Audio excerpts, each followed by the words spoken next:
In this video, we're going to learn how to create a pop art effect using paint.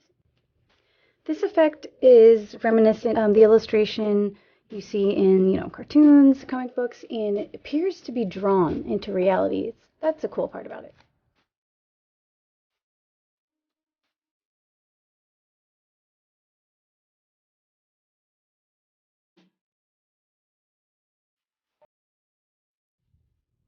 We start by removing all of the hardware, including keyholes, knobs, handles, hinges, anything like that that we don't want to paint over. We want to get rid of it. You could take it off, but I suppose that's a lot more difficult than just removing it altogether. And anyways, I like to put new hardware in mine, unless there's something really special or, identifying about the hardware that's present. I always try to switch it out just for fun, customization, and at the very minimum, I usually at least change the color, make it gold, make it silver, whatever I want.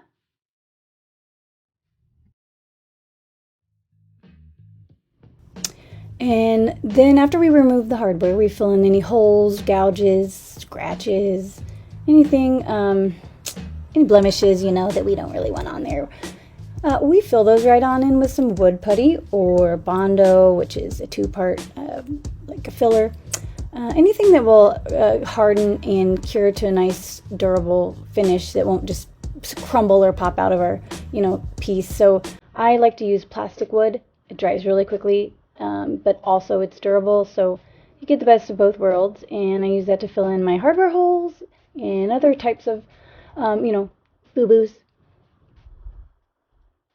Then after that's dry, which shouldn't be too long at all, you want to sand smooth anywhere that you have the wood filler or wood putty, whatever you choose to use to fill in your holes, your hardware holes. Just sand it smooth. Try to make it like it didn't exist. Now we get to paint. So you want to paint a base coat, 2 coats onto your piece. You can do blending if you would like, shadowing, anything. The main part here is you have basically, for the most part, one solid color. Now, I like to use primary colors, neutrals like gray, black, and white for this comic book or pop art effect. It just, really tends to drill in the old effect home, But you can use whatever colors you wish. Red and blue tend to give it a kind of 3D illustration look. I'm using here just a gray that I custom mixed, like a medium gray. It's got a little bit of blue undertones in it, which will go with the drawer sides I'm painting. I'm painting those blue, but don't forget the top.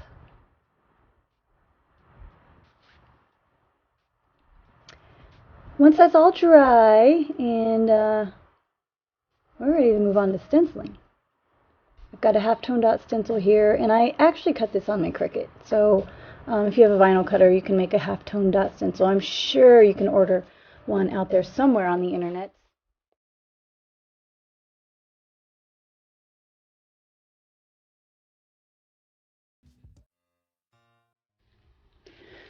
I prefer to stencil with a foam roller. The 4-inch kind is perfect for most furniture pieces. It's just a good size. And they're easy to find. You can get this one from Redesign with Prima. They also have them on Amazon, Lowe's. They're just painter's rollers.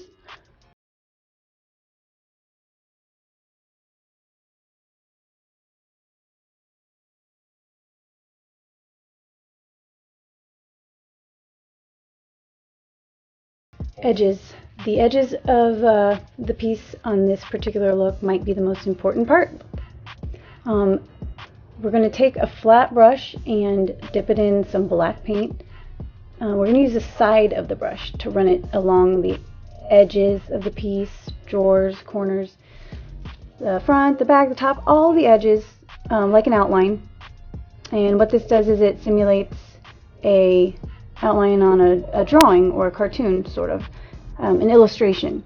They always have, an outline of a darker color, usually black, and that is not supposed to be perfect. It's supposed to look like a marker or a pen or some sort of brush marker maybe drew it. So the line weight is not all the same. You've got some thicker parts and some thinner parts. So it's super easy. Don't think about it. Just use your brush flat at an angle, and on the side go over all the edges.